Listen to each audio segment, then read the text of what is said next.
Ballot পেপারে ধানের শীষ প্রতীকের অবস্থান নিয়ে উদ্বেগ প্রকাশ করে নির্বাচন কমিশনের কাছে ব্যাখ্যা চেয়েছে বিএনপি। এ বিষয়ে প্রধান নির্বাচন কমিশনার এএম নাসির উদ্দিনের সঙ্গে বৈঠক করেছে দলটির একটি প্রতিনিধি দল।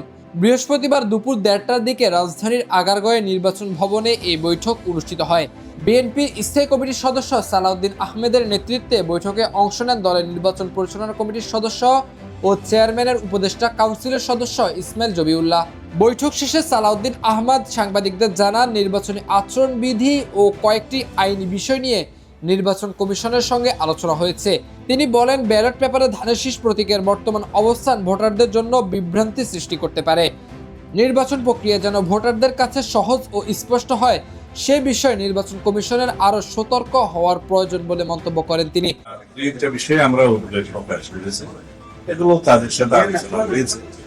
আমার মনে হয় এর বিষয়ে কিছু বলার নাই, তারা এগুলো বিবেচনা করবেন কমিশনে বৈঠক করে, সেটুকু আশ্বস্ত করেছে। এ সময় বিএনপির পক্ষ থেকে পোস্টাল ব্যালট সংক্রান্ত একটি প্রস্তাব নির্বাচন কমিশনের কাছে তুলে ধরা হয়। প্রস্তাবে বলা হয়, পোস্টাল ব্যালটের সব প্রতীক না রেখে সংশ্লিষ্ট আসনের প্রার্থীদের নাম ও প্রতীক অন্তর্ভুক্ত করলে ভোটদান প্রক্রিয়া আরও স্বচ্ছ ও সহজ হবে। পোস্টাল ব্যালট বিতরণ ও ব্যবস্থাপনার দায়িত্বে থাকা সংশ্লিষ্টদের ভূমিকা নিয়েও অভিযোগ করেন সালাউদ্দিন আহমেদ।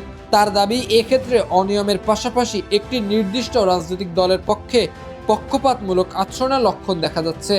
এসব বিষয়ে নির্বাচন কমিশনের কাছে ব্যাখ্যা চাওয়া হয়েছে বলেও জানান তিনি।